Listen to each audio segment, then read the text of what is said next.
வணக்கம் ஃப்ரெண்ட்ஸ். இன்றைக்கி வந்து சேஃப்டி டேட்டா ஷீட் அப்படின்னா என்ன, அதில் என்னென்ன டீட்டெயில்ஸ்லாம் இருக்குங்கிறத பற்றி சிம்பிளாக ஒரு வீடியோ கிளிப் பார்க்கலாம். அதாவது டாக்குமெண்ட் வந்து டைப் பண்ணி எடுத்து வச்சுருக்கிறேன். இதை பற்றி சிம்பிளாக, அதாவது இங்கிலீஷில் இருக்குது, சிம்பிளாக தமிழில் வந்து எக்ஸ்பிளைன் பண்ணுறேன். இது ஏதாவது உங்களுக்கு புரியலைன்னா கமெண்ட் பாக்ஸில் வந்து கமெண்ட் பண்ணுங்கள், இல்லை மெயில் ஐடி இருக்குது, அதில் டீட்டெயில் கொடுங்க, என்ன டவுட்டுங்கிறத கிளாரிஃபை பண்ண ட்ரை பண்ணலாம்.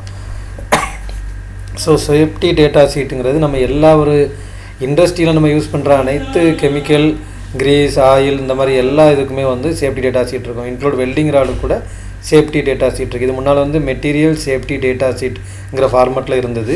இப்போ வந்து சேஃப்டி டேட்டா ஷீட்டுங்கிற ஃபார்மெட்டில் இருக்குது. இந்த ஃபார்மெட்லாம் வந்து அமெரிக்கன் கெமிக்கல் சொசைட்டிங்கிறவங்க வந்து டிசைட் பண்ணுறாங்க. எப்படி எந்தெந்த அப்ஸ்ட்ராக்ட்ஸ்லாம் இருக்குது, எப்படி சர்வீஸ் இருக்குது, இந்த டிவிஷன்லாம் என்னங்கிறது அவங்க தான் டிசைட் பண்ணுறாங்க. ஸோ நம்ம வந்து டாப்பிக்கில் போகலாம். சேஃப்டி டேட்டா ஷீட் அப்படின்னா, safety data sheet has 16 sections of information that may relate to which chemical or components we are going to use. நம்ம எந்த ஒரு கெமிக்கல் யூஸ் பண்ணாலும் அதோட ஒரு 16 மேஜர் செக்ஷன்ஸ் எடுத்து அதோட இன்ஃபர்மேஷன் நமக்கு கலெக்ட் பண்ணி கொடுக்குறது தான் சேஃப்டி டேட்டா ஷீட். இது ரொம்ப யூஸ்ஃபுல்லாக இருக்கும். ஸோ ஃபஸ்ட்டு செக்ஷனில் என்ன கொடுத்துருக்காங்கன்னா, ஐடென்டிஃபிகேஷன். இது என்ன கெமிக்கல், யார் வந்து இதோட மேனுஃபேக்சரர் யார், ப்ராடக்ட் நேம் என்ன அப்படிங்கிற ஐடென்டிஃபிகேஷன் ஃபஸ்ட்டு செக்ஷனில் இருக்கும். செகண்ட் செக்ஷனில் ஹசார்ட்ஸ் ஐடென்டிஃபிகேஷன். இந்த கெமிக்கல் ஆர் இந்த பொருளால் நமக்கு என்னென்ன டேஞ்சர் சிச்சுவேஷன்ஸ் இருக்குது, என்னென்ன டேஞ்சர்ஸ்லாம் இருக்குது, என்னென்ன ஆபத்துகள்ங்கிறத காட்டுறது வந்து ஹசார்ட்ஸ் ஐடென்டிஃபிகேஷன் செக்ஷனில் இருக்கும். ஸோ எக்ஸாம்பிளுக்கு வந்து ஹசார்ட் ஸ்டேட்மெண்ட் வந்து ஃப்ளேமபிள் இல்லை நான் ஃப்ளேமபிள், இந்த மாதிரி டீட்டெயில். வார்னிங் சிம்பிள்ஸ், இதுக்கு டேஞ்சர், அதாவது பாய்சன் இல்லை ஈஸிலி ஃபயரபிள், இந்த மாதிரி சிம்பிள்ஸ் இருக்கும். அப்புறம் வேர்டு இருக்கும், டேஞ்சர் ஆர் நான் டேஞ்சர், அந்த மாதிரி வேர்ட்ஸும் இருக்கும். Section 3 composition and ingredients. அதாவது நம்ம எடுக்கிற அந்த காம்பவுண்டில் வந்து என்னென்ன காம்போசிஷன், எந்த கெமிக்கல் காம்போசிஷன் அது இருக்குது, அதில் என்னென்ன பொருள் சேர்ந்துருக்குங்கிறது இருக்கும். ஸோ அதில் பார்த்தீங்கன்னா chemical name, CIS number and concentration. இப்போ ஆசிட் எடுத்துட்டிங்கன்னா அதில் வந்து கான்சன்ட்ரேஷன் காட்டலாம். இப்போ HCl அப்படின்னிங்கன்னா இப்போ நீர்த்த ஹைட்ரோக்ளோரிக் அமிலம்னு தமிழில் சொல்லுவோம். அதாவது எந்த அளவுக்கு அதில் வந்து ஹைட்ரோக்ளோரிக் ஆசிட் வந்து வாட்டரோட மிக்ஸ் ஆகிருக்கு அப்படிங்கிறத கான்சன்ட்ரேட், அந்த டீட்டெயில் அதில் இருக்கும். எக்ஸாம்பிள் சொல்கிறேன். ஸோ சிஐஎஸ் அப்படின்னு பார்த்தீங்கன்னா chemical abstract service, a division of the American chemical society. இவங்க வந்து இந்த சிஐஎஸ் நம்பர், இவங்க ஒரு நம்பர், ஒரு இண்டிகேஷன் நம்பர் அல்லது ஒரு ரெஃபரன்ஸ் நம்பர் கொடுத்துருப்பாங்க. இந்த கெமிக்கல் வந்து இந்த நம்பரில் அவங்க கொடுத்துருக்க நம்பர், அது ஒரு ஸ்டாண்டர்ட் நம்பர். அது என்னென்னா, இது இந்த அளவுக்கு தான் இதில் உள்ள அப்ஸ்ட்ராக்ட்ஸ் இருக்குங்கிற நம்பர் கொடுத்துருப்பாங்க. இது ஒரு ஸ்டாண்டர்டு. அந்த டீட்டெயில்ஸும் மேக்ஸிமம் இந்த 3வது செக்ஷனில் இருக்கும். ஸோ ஃபோர்த் வந்து ஃபஸ்ட் எய்ட் மெஷர்ஸ். ஒருவேளை இந்த கெமிக்கல், அதாவது இந்த பொருள் அல்லது இந்த கெமிக்கல்னால் யாராவதுக்கு ஆபத்து ஏற்பட்டதுன்னா அவங்களுக்கு எந்த மாதிரி ட்ரீட்மெண்ட் கொடுக்கலாங்கிற ஃபஸ்ட் எய்ட் மெஷர் இருக்கும். Inhalation, skin contact, eye contact, eye injection. ஒருவேளை அவங்க வந்து சுவாசிச்சிட்டாலோ, இப்போ கெமிக்கலாக இருந்தால் கண்டிப்பாக சுவாசிக்கிறதுக்கு சான்சஸ் இருக்குது. கேஸ் இந்த மாதிரி இருந்ததுன்னா. ஸ்கின் கான்டாக்ட் பார்த்திங்கன்னா இப்போ WD-40, ஆயில், இதெல்லாம் கை கால்களில் படுறதுக்கு சான்சஸ் இருக்குது. ஸோ ஐ கான்டாக்ட், ஒருவேளை கண்ணில் பட்டுனா என்ன பண்ணணுங்கிற ஃபஸ்ட் எய்ட் மெஷர்ஸ் டீட்டெயில்ஸ்லாம் இதில் இருக்கும். Section 5 fire fighting measures. In case வந்து இது ஃபயர் ஆயிடுச்சு அப்படின்னா எந்த மாதிரி நம்ம மெஷர் பண்ணணும், எப்படி அதை வந்து நம்ம ப்ரிவென்ட் பண்ணிக்கலாங்கிற டீட்டெயில் இருக்கும். ஸோ சூட்டபிள் எக்ஸ்டிங்விஷிங் மீடியா, எந்த ஒரு ஃபயர் எக்ஸ்டிங்விஷர் யூஸ் பண்ணணும், கிளாஸ் ABC ஃபயர் எக்ஸ்டிங்விஷர் இருக்குல்ல, இது எது யூஸ் பண்ணலாங்கிற ஒரு டீட்டெயில்ஸ் வந்து இந்த செக்ஷன் 5ல் இருக்கும். அதுக்கப்புறம் எது யூஸ் பண்ணலாம், எது யூஸ் பண்ணக்கூடாதுங்கிற டீட்டெயில்ஸும் இருக்கும். இப்போ இன்கேஸ் ஆயில் எடுத்துக்கிட்டிங்கன்னா, ஆயிலுக்கு வந்து நம்ம ட்ரை பவுடர் அல்லது ஃபோம் யூஸ் பண்ணிக்கலாம், வாட்டர் யூஸ் பண்ணக்கூடாது. ஸோ இந்த டீட்டெயில்ஸ் அதில் இருக்கிறோம். அதுக்கப்புறம் ஸ்பெஷல் ஹசார்ட்ஸ், அதில் ஸ்பெஷல் ஹசார்ட்ஸ் என்னங்கிற டீட்டெயிலும் அதில் இருக்கும். Section 6 accidental release measures. ஒருவேளை எதிர்பாராத விதமாக இது வந்து ஓப்பன் ஆகிருச்சுனாலோ, இப்போ கேஸாக இருந்தால் ஓப்பன் ஆகலாம், அண்டு லிக்விடாக இருந்தால் அதாவது கொட்டிக்கலாம், அதை லெட்ரிங் ஆகலாம்.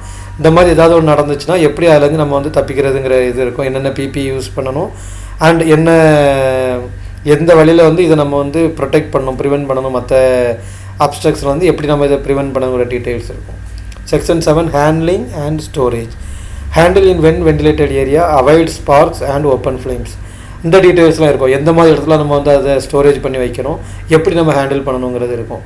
இப்போ பார்த்திங்கன்னா சில கெமிக்கல் வந்து ஒரு குறிப்பிட்ட ஹைட்டில் தான் வைக்கணும், இல்லை குறிப்பிட்ட டெம்பரேச்சரில் தான் நம்ம அதை மெயின்டைன் பண்ணணும். இந்த மாதிரி டீட்டெயில்ஸ்லாம் வந்து நமக்கு இந்த செக்ஷன் 7ல் கிடைக்கும். So store in highly sealed container away from incompressible materials. இதை இந்த மாதிரி டீட்டெயில்ஸ் வந்து செக்ஷன் 7ல் இருக்கும். செக்ஷன் 8 பார்த்தீங்கன்னா exposure controls or PPE. So எந்த மாதிரி நம்ம பிபிஇலாம் இதில் யூஸ் பண்ணணும் அண்ட் எப்படி நம்ம வந்து இது எக்ஸ்போஸ் ஆச்சுன்னா நம்ம எப்படி ரியாக்ட் பண்ணணுங்கிற டீட்டெயில்ஸ் வந்து செக்ஷன் 8ல் இருக்கும். Section 9 physical and chemical properties. So நம்ம ஒரு எந்த ஒரு காம்பவுண்ட் நம்ம எடுத்துக்கிட்டாலும் எந்த ஒரு மெட்டீரியல் ஆர் மெட்டல் எதை எடுத்துக்கிட்டாலும் அதில் வந்து ஃபிசிக்கல் அண்ட் கெமிக்கல் ப்ராப்பர்ட்டிஸ் இருக்கும். இப்போ ஃபிசிக்கல் ப்ராப்பர்ட்டிஸ்னு பார்த்தீங்கன்னா boiling point, flash point, melting point, இந்த மாதிரிலாம் ஃபிசிக்கல் ப்ராப்பர்ட்டிஸ் அண்டரில் வரும். கெமிக்கல் ப்ராப்பர்ட்டிஸ்னால் அது கிளியர் லிக்யூடா இல்லைனா கேஸா, அது என்ன ஃபார்மில் இருக்குங்கிறது கெமிக்கல் ப்ராப்பர்ட்டி. அண்ட் அது என்ன மாதிரி ஐ மீன் டேஸ்ட்டு அண்டு நிறம், கலர் இதெல்லாம் எப்படி இருக்குங்கிறது வந்து இந்த கெமிக்கல் ப்ராப்பர்ட்டிஸ் அண்டரில் வரும். ஸோ இந்த 2 டீட்டெயில்ஸ் வந்து செக்ஷன் 9ல் கிடைக்கும். Sections 10 stability and reactivity. ஸ்டேபிலிட்டின்னு பார்த்தீங்கன்னா இது எந்த அளவுக்கு நிலைத்தன்மையாக இருக்கும், ஸ்டேபிள் அண்டர் நார்மல் கண்டிஷன்ஸ். இப்போ நார்மல் அட்மாஸ்பியர் கண்டிஷன்ஸில் நம்ம எடுக்கிற இந்த காம்பவுண்ட் வந்து எந்த அளவுக்கு நிலையாக இருக்கும், அதை ரியாக்ட் ஆகாமல் இருக்கிறதுங்கிறது நம்ம ஸ்டேபிலிட்டியில் இருக்கும். ரியாக்டிவிட்டி ஒரு ஒன் டைம் ரியாக்டிவிட்டி ஆகிட்டுனா அது எந்த அளவுக்கு அது ஒரு செயின் ரியாக்ஷனாக போகுங்கிற டீட்டெயில் வந்து செக்ஷன் 10ல் இருக்கும். Section 11 toxicological information. இது ஒரு பாய்சன் அப்படின்னு எடுத்துக்கிட்டோன்னா இதை ஒருத்தவங்க வந்து இஃப் இன்ஜெக்டட், ஒருவேளை இவங்க இன்ஜெக்ட் பண்ணிட்டாங்க, ஒருவேளை எடுத்துக்கிட்டாங்க, உட்செலுத்திட்டாங்க அப்படின்னா அதிலேருந்து எப்படி தப்பிக்கிறதுங்கிற டீட்டெயில்ஸ் இந்த டாக்சிகாலஜிக்கல் இன்ஃபர்மேஷனில் இருக்கும். அண்ட் க்ரோனிக் டாக்ஸிட்டி இது வந்து ஸ்கின் எரிசன், இந்த இரிட்டேஷன் இந்த மாதிரி ஆகும். இது எந்த அளவுக்கு ஒரு பாதிப்பை ஏற்படுத்தும் தோலுக்குங்கிற டீட்டெயில்ஸும் நமக்கு வந்து இந்த டாக்சிகாலஜிக்கல் இன்ஃபர்மேஷனில் இருக்கும். இக்கோலஜிக்கல் இன்ஃபர்மேஷன் செக்ஷன் 12ல் இக்கோலஜிக்கல் இன்ஃபர்மேஷன்ஸ்லாம் இருக்கும். இது எப்படின்னு பார்த்தீங்கன்னா இந்த கெமிக்கல் ஆர் இந்த காம்பவுண்ட்னால வந்து நமக்கு நார்மல் இப்போ அட்மாஸ்பியர் நார்மல் லைஃப்பில் இருக்கிறவங்களுக்கும் அனிமல்ஸ் ஆர் பிளான்ட்டு தாவரங்கள் இந்த மாதிரி உள்ளதுகளுக்கு எந்த மாதிரி பாதிப்புகளை ஏற்படுத்துங்கிறது இந்த இக்கோலஜிக்கல் இன்ஃபர்மேஷனில் இருக்கும்.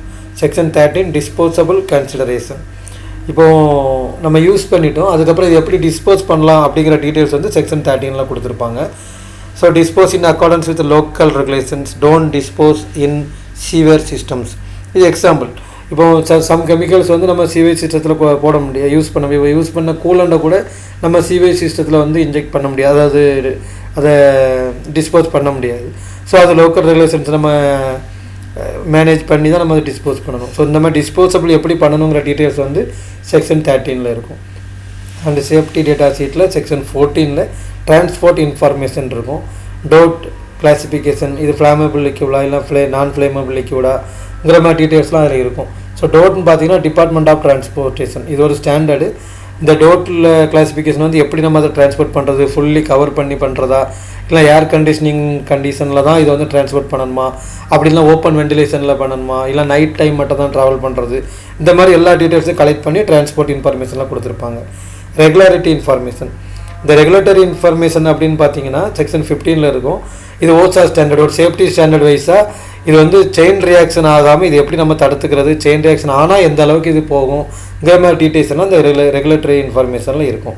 So last section 16 other information, date of manufacturing எப்போ எக்ஸ்பிரி ஆகுது, இந்த மாதிரி டீட்டெயிலெலாம் வந்து இந்த லாஸ்ட்டாக டேட் ஆஃப் மேனுஃபேக்சரிங் அந்த அதர் இன்ஃபர்மேஷனில் இருக்கும். ஸோ இந்த செக்ஷன் 16 வந்து இந்த சேஃப்டி டேட்டா ஷீட்டில் மேக்ஸிமம் எந்த ஒரு சேஃப்டி டேட்டா ஷீட் எடுத்தாலும் இருக்கும். இதை வந்து நம்ம தெரிஞ்சு வச்சுக்கிறது நல்லது. நம்ம மெக்கானிக்கல் டெக்னீஷியனாக இருந்தாலும் ஈவன் நம்ம ஒரு பிளான்ட்டுக்குள்ளே நம்ம என்ட்ரு ஆகிறோன்னா இந்த மாதிரி பேசிக் கான்செப்ட் இருக்குங்கிறத தெரிஞ்சுக்கிட்டோம் ஒரு இன்டர்வியூ அட்டன் பண்ணுறதுக்காகவோ இல்லைனா வேறு ஏதாவது ஒரு பர்பஸுக்கு நம்ம ஜாப்பில் இன்வால்வ் ஆகும்போது நமக்கு ரொம்ப யூஸ்ஃபுல்லாக இருக்கும். So thank you friends. ஏதாவது கமெண்ட்ஸ் ஏதாவது டவுட் எதாவது இருந்தால் கமெண்ட்ஸில் வாங்க, சஜஸ்ட் பண்ணுங்கள். வேறு எதாவது இம்ப்ரூவ் பண்ணால் சஜஸ்ட் பண்ணுங்கள். தொடர்ந்து நம்ம இம்ப்ரூவ் ஆகலாம். தேங்க்யூ.